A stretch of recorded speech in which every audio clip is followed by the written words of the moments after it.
Bonsoir, amis téléspectateurs. Nous vous retrouvons ce soir, dimanche, comme d'habitude, pour notre émission Planète Afrique, pour le compte de Tempo Afrique Tempo Afrique TV plutôt, depuis les États-Unis.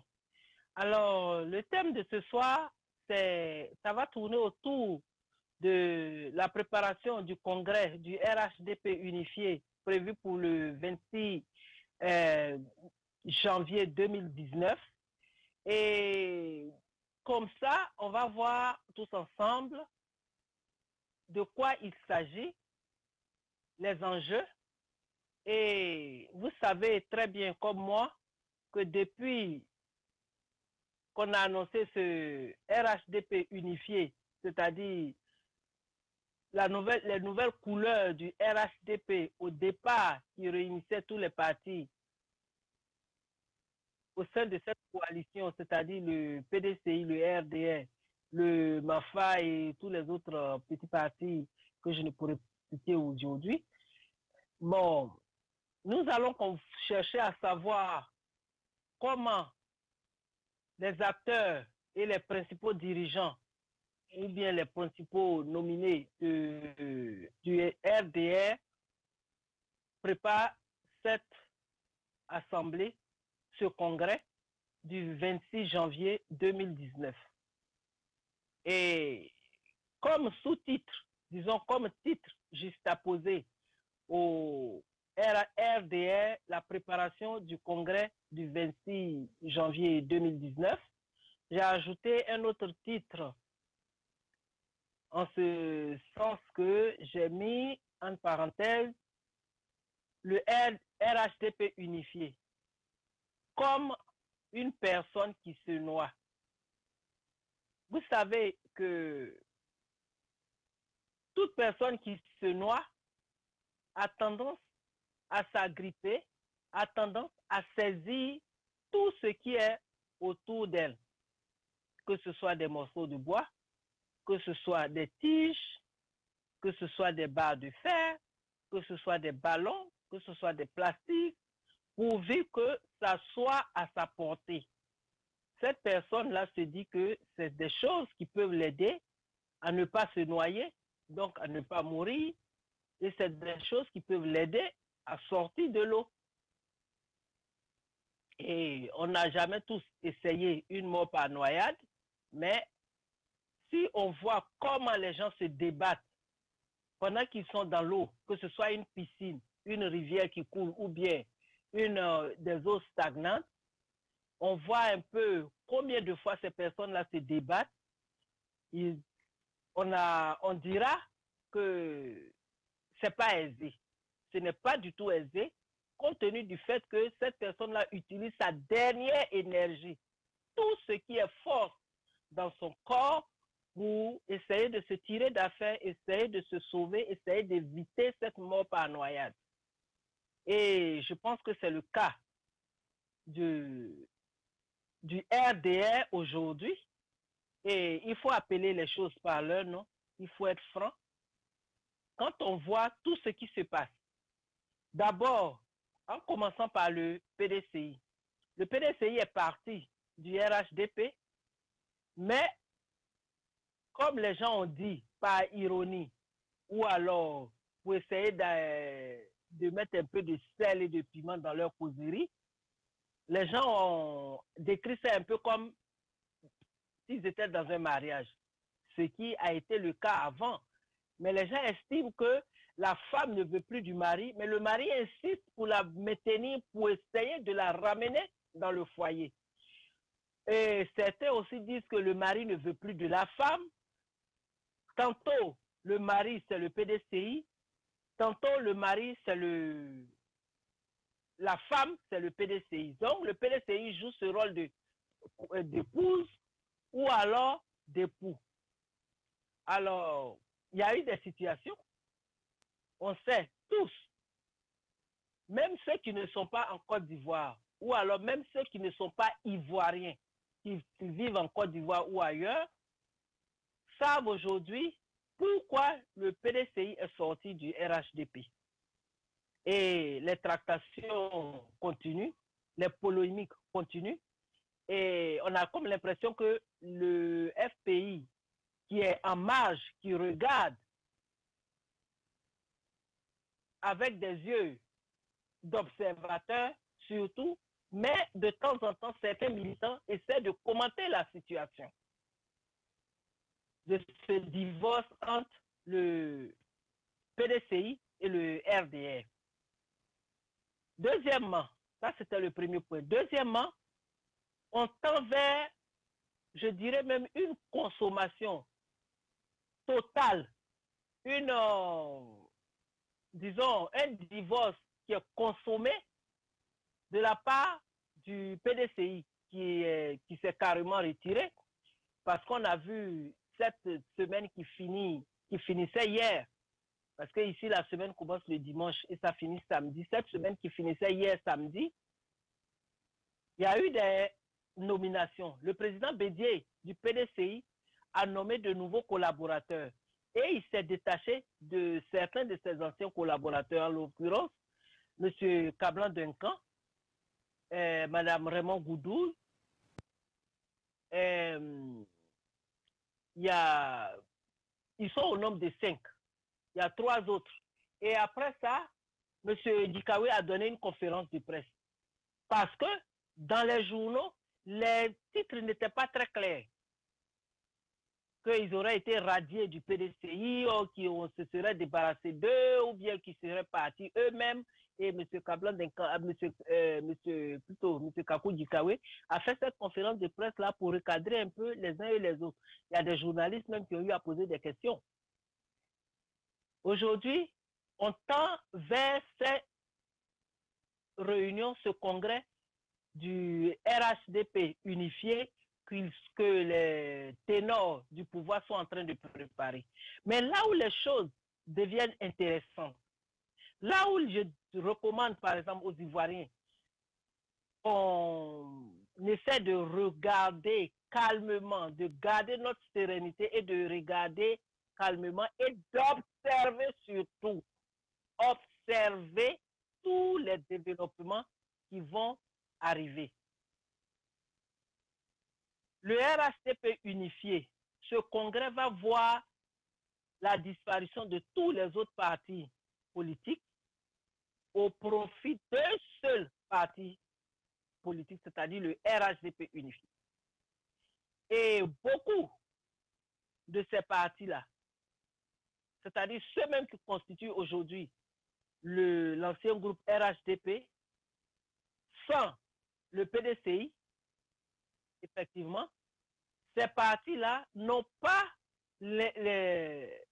l'intention de faire disparaître leur parti, c'est-à-dire leur logo, leur parti, au profit d'un parti unifié, d'un parti unique. On prend par exemple le cas du UDPCI de M. Mabry Touakeuse, ce parti qui a découlé de la formation politique née au temps de M. Guéhi Robert, paix à son âme parce qu'il est décédé. Et M. Mabry Touakeuse n'entend pas laisser son parti disparaître. Et ça, d'après ce qu'on a lu dans la presse, ça n'a pas été du goût de M. Alassane Dramane Ouattara, qui est le président du RDR. Et donc, selon ce qu'on a lu dans les journaux, toujours comme je le rapporte, M. Mabry Touakeuse était en visite et il a été rappelé d'Ada par M. Alassane Dramane Ouattara, comme quoi M.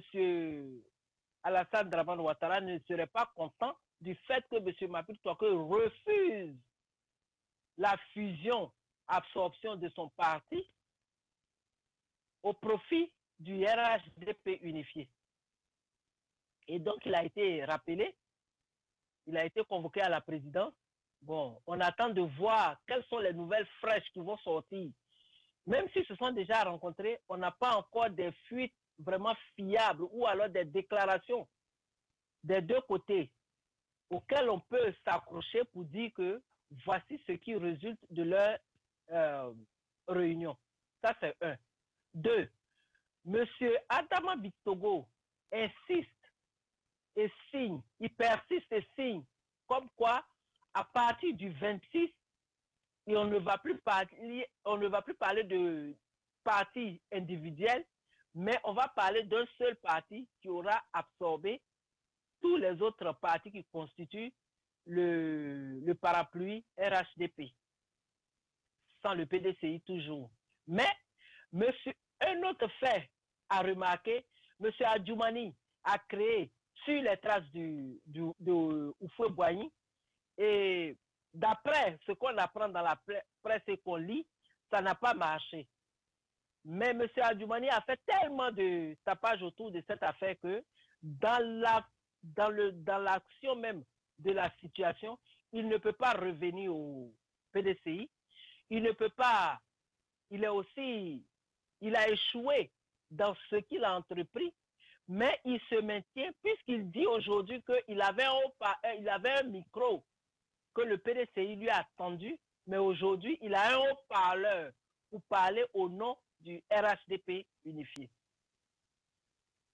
Et l'autre situation que nous devons mentionner aussi, c'est ce bras de fer. On ne peut pas parler de palabres proprement dit, mais c'est ce bras de fer que M. Soro Ibafori Guillaume, qui est le président de l'Assemblée nationale et député de Ferke, a engagé avec M. Adama Bitogo. On voit et on constate maintenant les échanges de mots qui ne sont pas très plaisants et chacun essaie de se justifier par ses propres propos, par la situation qui prévaut au niveau du gouvernement et au sein même du RDR et puis au sein du RHDP. Bon, M. Kablan Duncan, avec un groupe de 4 autres ministres, ont créé ce qu'ils appellent le PDCI Renaissance. Mais compte tenu du fait qu'au PDCI, on ne permet pas les courants, on ne permet pas les tendances, parce que c'est pas qu'on veut empêcher ça d'exister, mais selon les lois du règlement intérieur et des principes même du statut de ce parti, ce sont des choses qui ne peuvent pas exister parce qu'il y a des tests qui sont prévus qui n'autorisent pas cela. Et aussi, M. Kablan Duncan avait dit dans le temps qu'il est RHTP de la tête aux pieds et dernièrement, je crois la semaine qui vient de s'écouler, il est apparu encore qu'il disait qu'il était le vice-président du PDCI. Mais là où M. Kakou Dikawe les a ramenés à la raison, c'est que il n'y a pas ce poste clé comme quoi il est vice-président ou bien premier président ou seconde personne ou alors seconde personnalité du PDCI. Il s'agit du fait qu'il y a plusieurs vice-présidents et personne n'est choisi comme quoi après le président Bédié, c'est lui. En fait, ils sont à la tête de commission. Ils sont tous des vice-présidents. D'après ce que M. Kakou Dikawe a dit, que nous avons entendu, tous ces vice-présidents se valent. Il n'y a aucun d'entre eux qui pèse plus qu'un autre. Parce qu'ils sont tous vice-présidents et ils ont tous été assignés à des divisions du FPI, plutôt du PDCI, à des organes du PDCI que chacun préside. Là où ça devient intéressant, là où les choses commencent, disons, à être compliquées, et il faut le dire, oui, fort, et puis avec un peu plus de certitude, je dirais peut-être, c'est que le RDR en son sein est en train de traverser une crise. Le RDR cherche à se maintenir coûte que coûte et faire croire qu'ils sont aux commandes, ils maîtrisent tout, mais ce que les Ivoiriens, ce que l'opposition, ce que les militants même du RDR ou alors les militants et sympathisants du RHDP doivent comprendre, c'est que chacun doit prendre le temps de lire l'actualité de façon très fidèle, avec son calme, dans sa sérénité et avec beaucoup d'observations.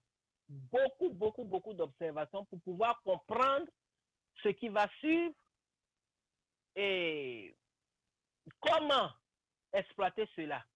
Après notre plage publicitaire, nous reviendrons pour essayer de voir pourquoi nous devons non seulement regarder ce qui se passe sur le plan politique actuellement à Abidjan, nous devons garder le calme et la sérénité, mais surtout, pourquoi nous devons observer autour de nous et tout ce qui se passe et tout ce qui se dit et tout ce qui sent, entre parenthèses, qui vient de la vie politique de la Côte d'Ivoire.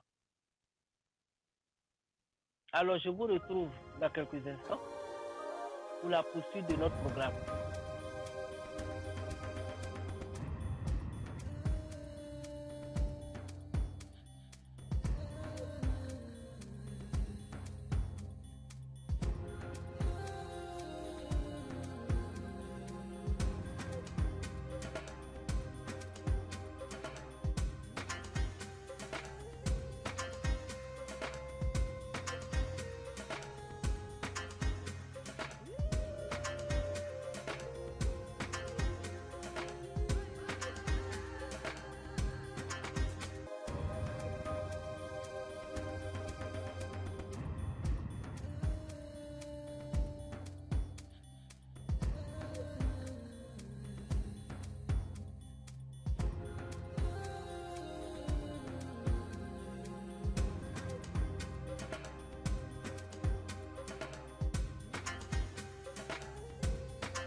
Chers téléspectateurs, votre émission Grand Débat passe sur Tempo Africa.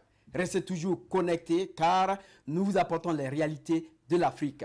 Votre animateur principal est Serge Nyawa qui est toujours là pour être connecté avec vous.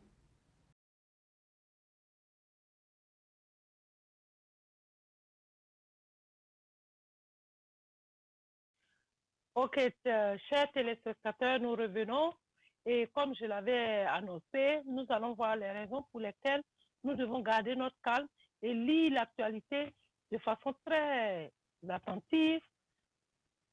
Mais nous devons aussi l'observer. Vous vous rappelez du discours du président de l'Assemblée nationale, M. Soro Kibafori Guillaume, pendant l'investiture du nouveau maire de Ferké, où M. Kibafori Guillaume lui-même est député.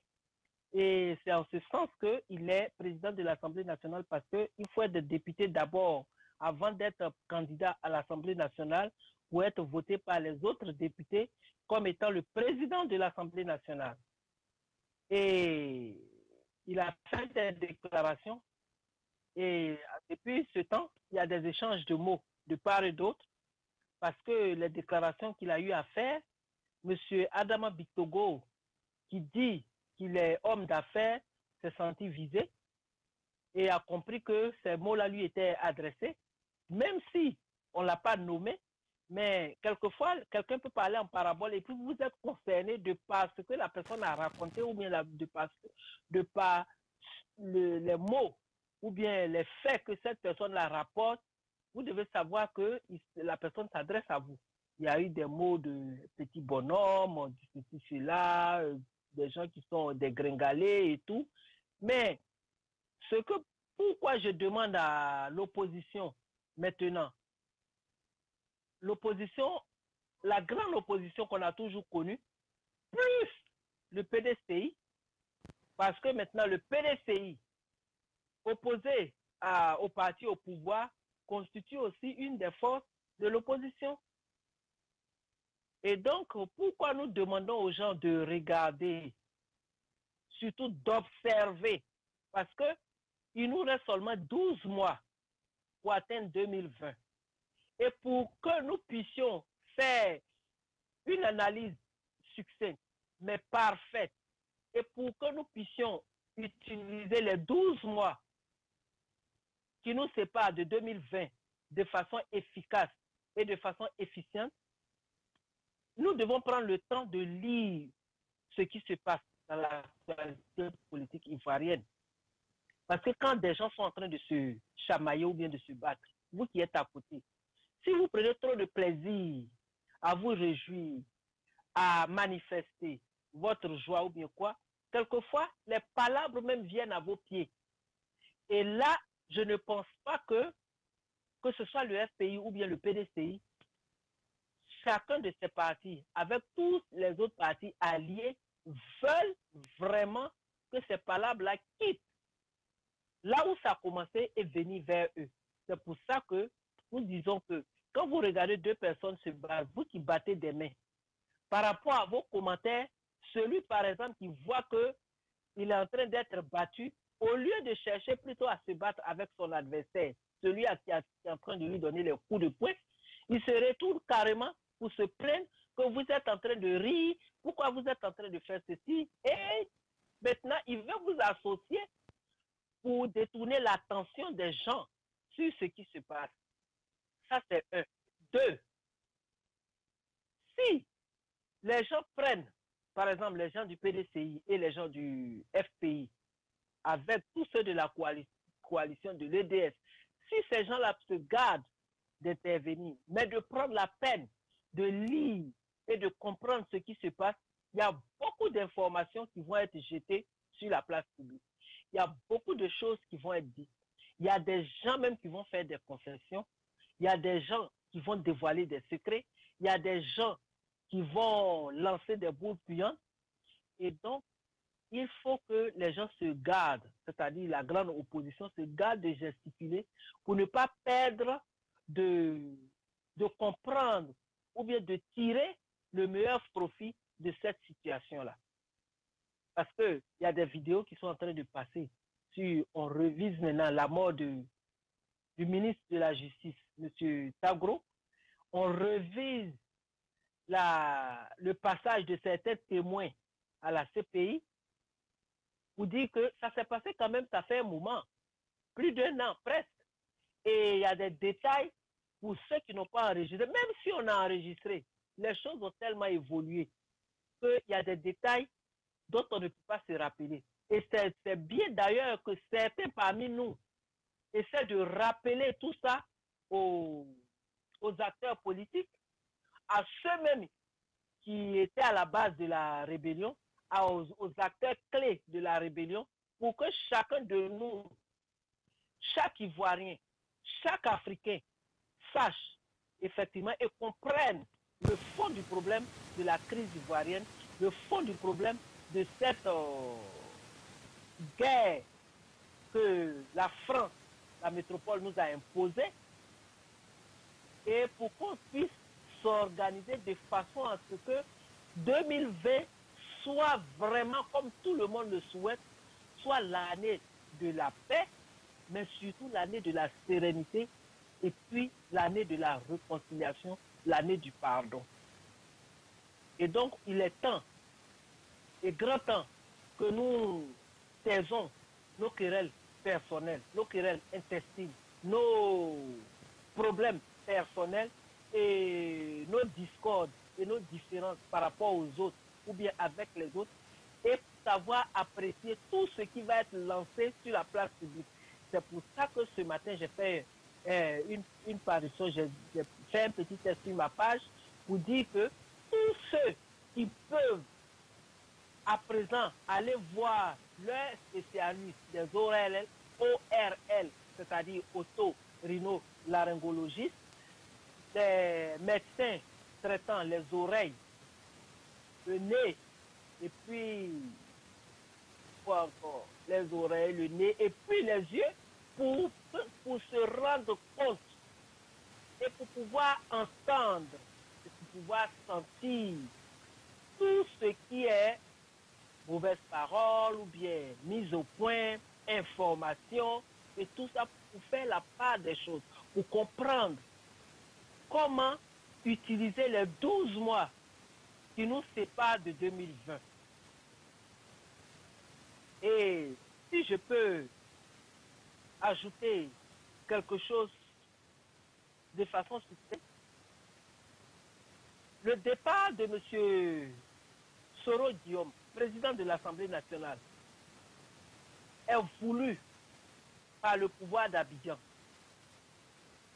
est souhaité par le pouvoir d'Abidjan, à partir de tout ce que les deux partis, c'est-à-dire le côté Soro Guillaume et le côté Alassane Dramane Ouattara, ce que tous ces deux partis-là ont engagé ou bien sont en train de faire. Mais là où les choses se compliquent, et il faut le dire ouvertement, là où les choses se compliquent pour le parti au pouvoir, pour le moment, parce que ce sont des gens, quand ils veulent quelque chose, ils vont tout faire pour l'obtenir. Mais comme je le rappelle, là où les choses se compliquent, c'est que M. Kibafori Guillaume, M. Soro Kibafori Guillaume, n'est pas à un poste de nomination. S'il était à un poste de nomination, depuis, ils avaient trouvé les moyens, comme on le constate d'ailleurs, ils avaient trouvé les moyens de régler ce contentieux-là, c'est-à-dire le cas Soro Guillaume.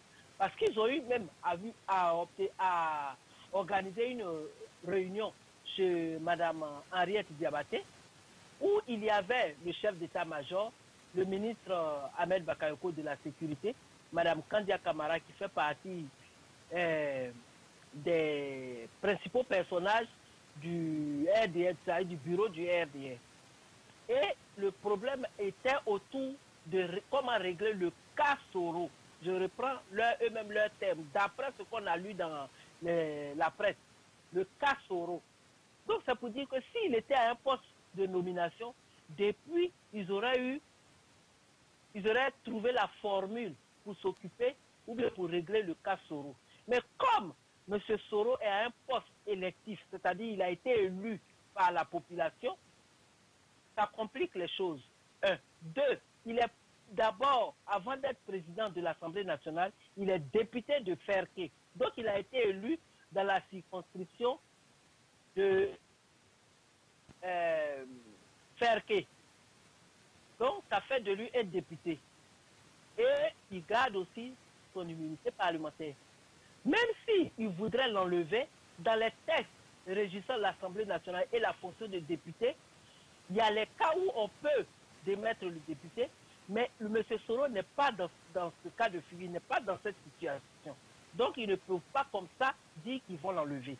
Deuxièmement, M. Soro a été élu comme président de l'Assemblée nationale. C'est-à-dire qu'il a été élu par des gens qui ont été élus par la population. Il a été élu par des députés. Et donc, il est président de l'Assemblée nationale. Et donc, à partir du moment où ils ne peuvent pas l'enlever, puisqu'il n'est pas à un poste de nomination, ils le poussent à la démission. Mais là où il faut reconnaître certaines choses, c'est que M. Soro aussi n'est pas bête. Pour dire que, alors comme ils ont fait ça, du coup, il va partir. Il va rendre sa démission. Et comme dans la Constitution, il ne peut pas le démettre de ses fonctions, parce que ça sera le cas si il était en face de manquements graves. Et comme ce n'est pas le cas, alors toutes les deux parties, c'est-à-dire le camp Soro et le camp Ouattara, se regardent en chien de faïence et jusqu'au jour d'aujourd'hui, les gens continuent de chercher par tous les moyens à casser M. Soro, qui lui aussi cherche tous les moyens pour résister et puis de faire aussi attention. Et voilà un peu la situation comment présenter. Mais là où le PDCI aussi rentre en jeu, c'est que à partir du moment où la participation du PDCI aux dernières élections, cette participation a montré les insuffisances du RDR, a montré les carences du RDR, a montré le mode opératoire quand il s'agit des élections. Comment s'installe la fraude, les tricheries, comment s'installent les manquements et comment le RDR a montré à la face du monde sa violence, ses crimes, parce qu'il y a eu mort d'hommes pendant ces élections. Il y a eu des gens qui sont blessés. Donc là, le PDCI, pour avoir mis au grand jour, pour avoir étalé sur la place publique les insuffisances et les carences du RDR, le RDR aujourd'hui en veut au PDCI parce que le RDR ne digère pas ce qui s'est passé. Et à compte tenu de tout ce cafouillage, compte tenu de toutes ces informations qui arrivent comme ça, toutes en même temps, beaucoup d'Ivoiriens ont commencé à changer leur façon de se comporter. Parce qu'il y a 6 mois, beaucoup parmi eux ne voulaient pas du tout entendre parler de plaintes de leur côté. Ils poussaient leur soupir, mais ils gardaient cette impression que tout allait, quand bien même qu'ils étaient convaincus, et nous sommes tous convaincus que ça ne va pas, mais ils étaient passifs. Mais aujourd'hui, les choses ont changé et les choses sont en train de changer. Au point où ils commencent à dénoncer des choses, ils commencent à parler, et même au sein même du parti au pouvoir, au sein même du RDR, beaucoup sont en train de dénoncer, de donner des informations, d'étaler certains faits que jusque-là avaient été tenus secrets sur la place publique.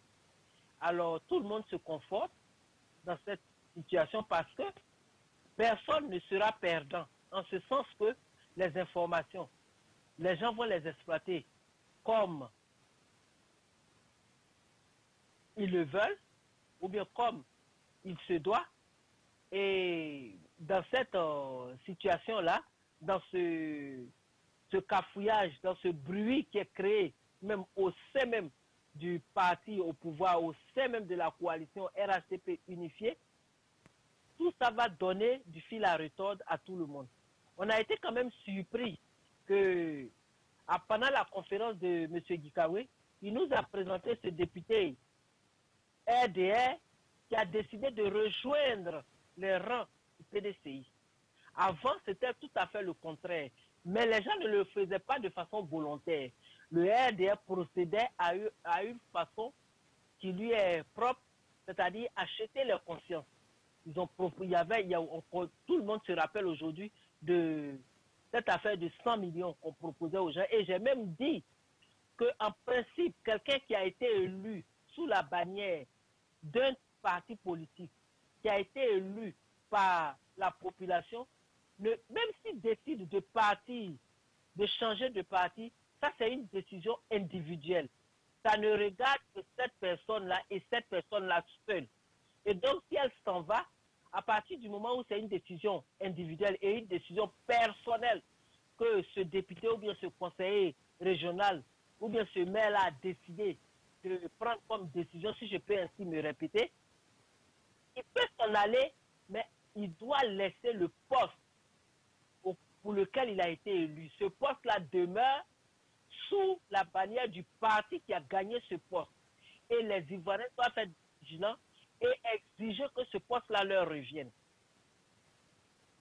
Dans cette circonscription-là, on connaît le cas de Niakara et bien d'autres. Prenons une pause pour une plage musicale ou publicitaire et on se retrouvera pour la dernière ligne droite de notre émission. Suivez Tempo Afrique TV, la télévision des Africains, pour les Africains, par les Africains. Contactez-nous tempoafrictv.com, iptv.tempoafrictv.com, téléphone 612 804 0295.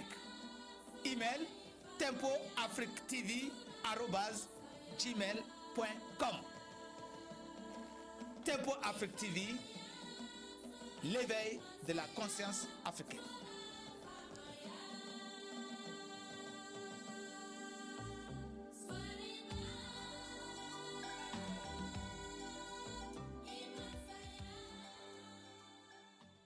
Pour toutes vos informations en politique, en économie, en sport, en santé, retrouvez Yves Kenao sur Tempo Afrique TV, la station de l'éveil du continent africain.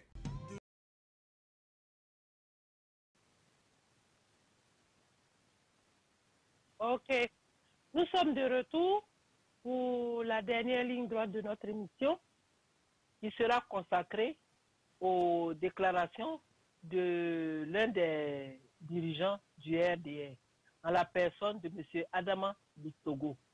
Il dit qu'il est homme d'affaires, mais on a quelque chose que la lettre du continent a publié, comme quoi il y aurait des organisations, ou bien des organes, ou bien des sociétés françaises qui ont porté plainte contre lui. Bon, ça, on va en parler peut-être le dimanche prochain, au cours de notre émission.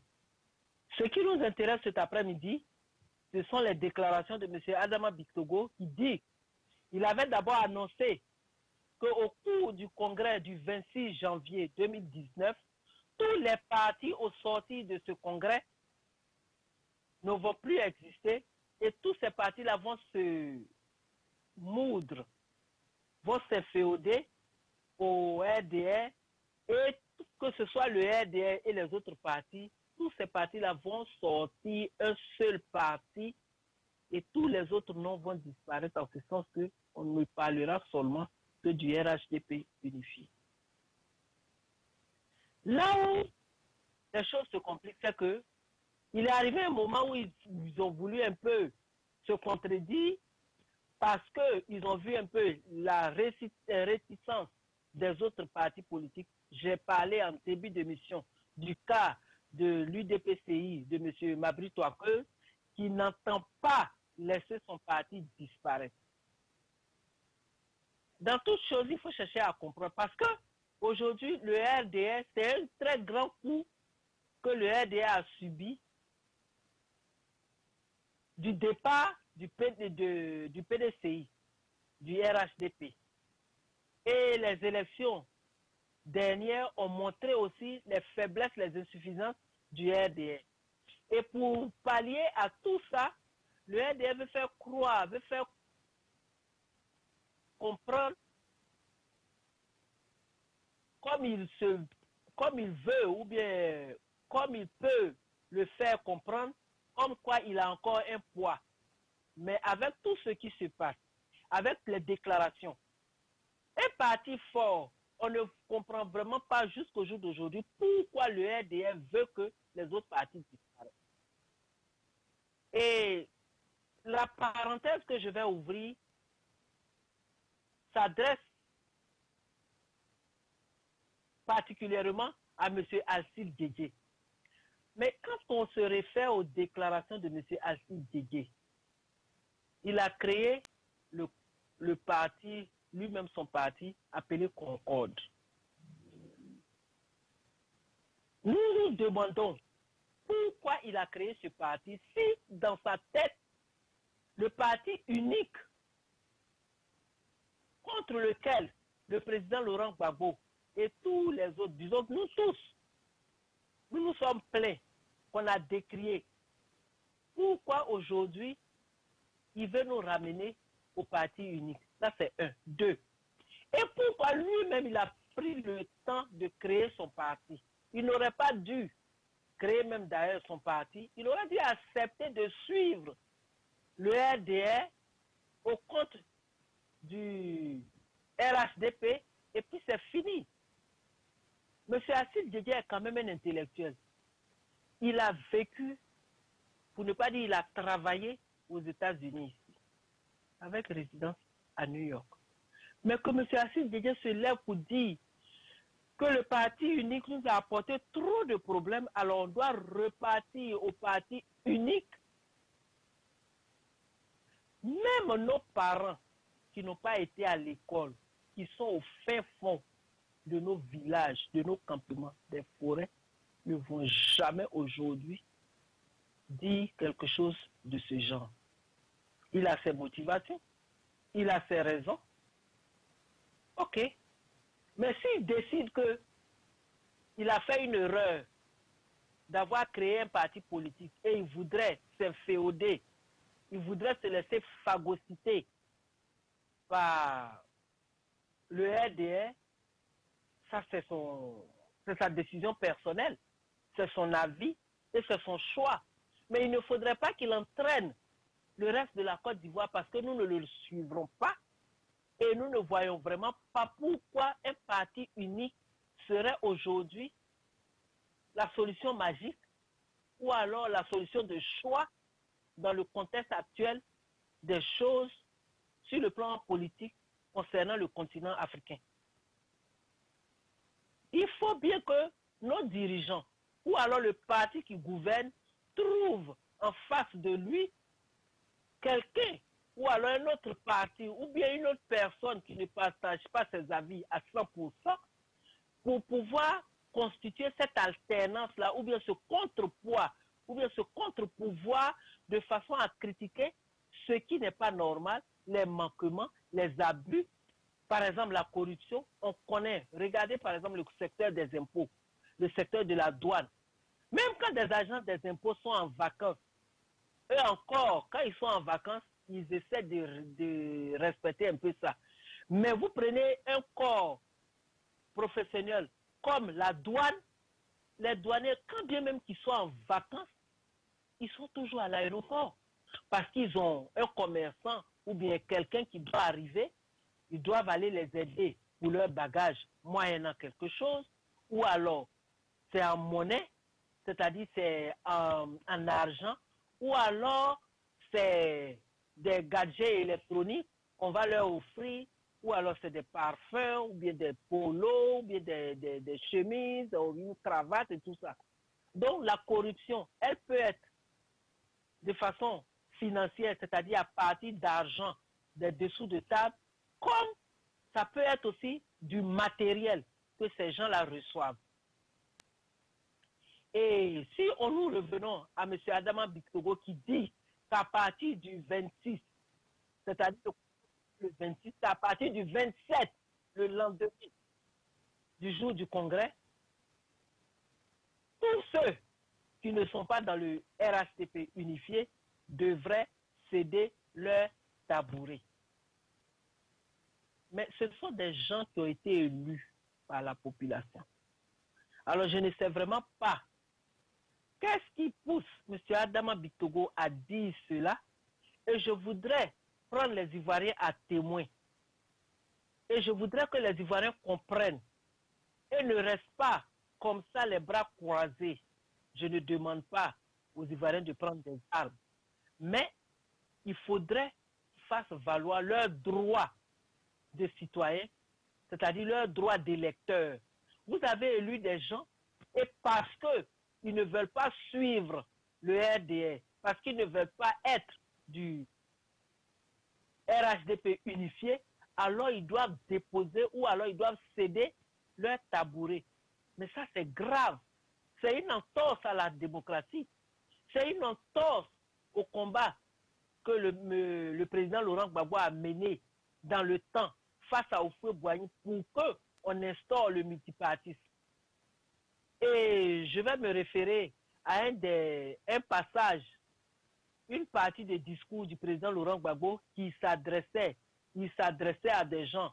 Et il a dit, compte tenu du nombre d'ethnies et compte tenu du fait que, je cite, les Akans ont leur mode opératoire pour choisir leur chef de village, ou bien leur chef canton, ou bien leur roi, les autres à l'ouest ont leur mode propre à eux de choisir leur chef. Ceux du nord islamisés se retrouvent autour des mosquées. C'est là-bas, par l'influence aussi de la religion, c'est comme ça qu'eux aussi se retrouvent avec leur propre mode de choisir leurs dirigeants. Et ceux du sud, quand bien même qu'ils soient à Caen aussi, ils ont aussi d'autres modes parce qu'ils n'ont pas de roi mais ils ont d'autres modes propres à eux de choisir leur chef coutumier, ou bien leur roi, ou bien leur chef canton et tout ça. Donc c'est la démocratie qui va, par exemple, permettre à tout le monde, à tous les Ivoiriens d'avoir le même droit, c'est-à-dire avoir les mêmes chances d'un jour être à des postes électifs ou bien à des hauts postes. Mais si on ne veut pas de cela et qu'on veut le parti unique, et on connaît comment les partis dans les pays africains, les pays du tiers-monde, opèrent. Dans notre cas, nous avons été colonisés par la France. Comment les choses vont se faire? On a vu que le président Laurent Gbagbo, tout le monde est unanime qu'il a gagné les élections. Mais le voilà qui se retrouve à la CPI. Pour dire que s'il n'y a pas un mode démocratique et respecté selon les lois, il va se dire que ce sera toujours les mêmes personnes au même poste, faisant les mêmes choses, même si c'est contre la loi, même si c'est des violations de la loi, à partir du moment où il n'y a pas cette alternance démocratique, ou alors il n'y a pas cette liberté pour les gens de se plaindre, il va sans dire que ceux qui sont démunis, ou ceux qui sont laissés pour compte, seront dans cette position-là de génération en génération. Alors vraiment, que une telle proposition, une telle déclaration vienne de quelqu'un de la trempe de M. Alcide Guégué, pour les études qu'il a eu à faire, c'est décevant. C'est décevant. Et on se pose même les questions de savoir, toutes ces années qu'il a passées à étudier, qu'est-ce qu'il a appris? A-t-il simplement cherché à retenir ce qu'on lui a dit d'apprendre et les réciter, ou bien les réciter sur des feuilles de copie pendant des examens, des interrogations ou bien des devoirs pour passer ses classes, ou alors devra-t-il réviser ce qu'il a appris de façon à mettre ça en pratique, de façon à faire profiter tout ce qu'il a appris comme savoir, tout ce qu'il a emmagasiné comme expérience professionnelle au niveau même de la population, au niveau de ses concitoyens et au niveau des gens de sa circonscription, de son département, de son village. Et vraiment, il faudrait que M. Alcide Guégué revoie ce discours-là, qu'il lui-même cherche à comprendre son propre discours pour faire la part des choses. Parce que jusqu'au jour d'aujourd'hui, même l'Ivoirien moyen a du mal à comprendre tout ce qui est passé entre les lèvres, les dents et la langue de M. Alcide Guégué. Et pour que M. Adama Bictogo, je reviens encore sur la thèse de M. Adama Bictogo qui dit que à partir du 27, les gens devront céder leur tabouret s'ils ne sont pas RHDP. Nous prenons ça et nous considérons aussi cela comme des menaces. Une entorse à la démocratie, des menaces contre les droits des citoyens ivoiriens et en plus de ça, des violations graves et des manquements vis-à-vis des droits du citoyen ivoirien et des violations en plus et aussi de la loi fondamentale de notre pays, c'est-à-dire de la Constitution. La Constitution a prévu des élections. La Constitution a prévu que des gens qui sont élus, par exemple les députés, soient frappés par l'immunité parlementaire. Et la Constitution a prévu aussi que des gens qui seront sujets à des manquements, ou bien qui seront auteurs d'ailleurs de manquements, doivent répondre devant la justice, mais aussi il y a des lois qui ont été prévues où on peut leur enlever l'immunité parlementaire, où on peut les démettre de leurs fonctions par rapport à la gravité ou alors par rapport au genre de délit qu'ils auraient commis. Mais là, quand nous considérons les déclarations de M. Adama Bictogo, il ne fait pas cas de tout ça. Le simple fait que les gens ne soient pas avec le RDR est suffisant pour qu'on les dépose. C'est-à-dire pour que ces gens-là se lèvent et donnent le tabouret, pour reprendre lui-même ses termes. Mais c'est grave. Le RDR est en train de nous entraîner petit à petit vers l'anarchie, petit à petit vers le désordre, petit à petit vers une république sans loi. Une république sans loi est une république qui n'existe pas. Donc, est en train de nous entraîner vers la suppression même de ce qu'on appelle le pays, la république, la nation. Parce qu'une nation, une république est régie par des lois. Alors, si vous estimez que ces lois-là n'existent pas, ou alors que vous pouvez les violer, ou alors que vous pouvez décider ce que vous voulez en tant que parti politique, et pourtant vous êtes soumis aux lois régissant les partis politiques au ministère de l'Intérieur, c'est un manquement grave. Et je prends les Ivoiriens à témoin, je m'adresse à la population, même si on ne doit pas tomber dans le jeu du parti au pouvoir, même si on ne doit pas tomber dans les manigances ou bien dans le désordre provoqué ou bien nourri, entretenu et souhaité du parti au pouvoir, nous devons quand même prendre le temps de nous organiser. Et comme je l'ai dit au début, pour que les 12 mois qui nous séparent aujourd'hui de 2020 soient des mois profitables pour la paix, la cohésion, la tolérance et la réconciliation des peuples de Côte d'Ivoire. Beaucoup de choses avec lesquelles nous vivons avant, aujourd'hui, sont devenues des choses graves. On se moquait, on taquinait, on arrivait à se comprendre. Même après s'être pris au collet, on revenait à la paix parce que jusque-là, nous avons été considérés et nous avons considéré que nous étions entre nous frères et sœurs.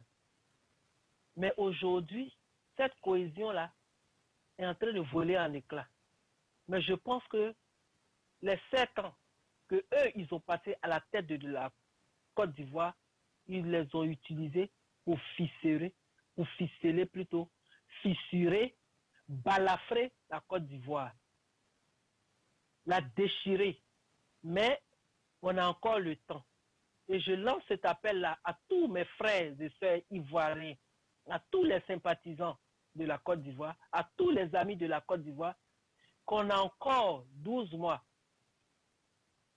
pour se réunir, pour recréer et redynamiser cette fraternité-là, pour qu'ensemble, en se tolérant, on puisse s'organiser pour former ce ceinturon ivoirien de façon à ce que tous les fils du pays se retrouvent et se comportent vis-à-vis des autres, de leurs frères et sœurs, comme une partie d'eux-mêmes.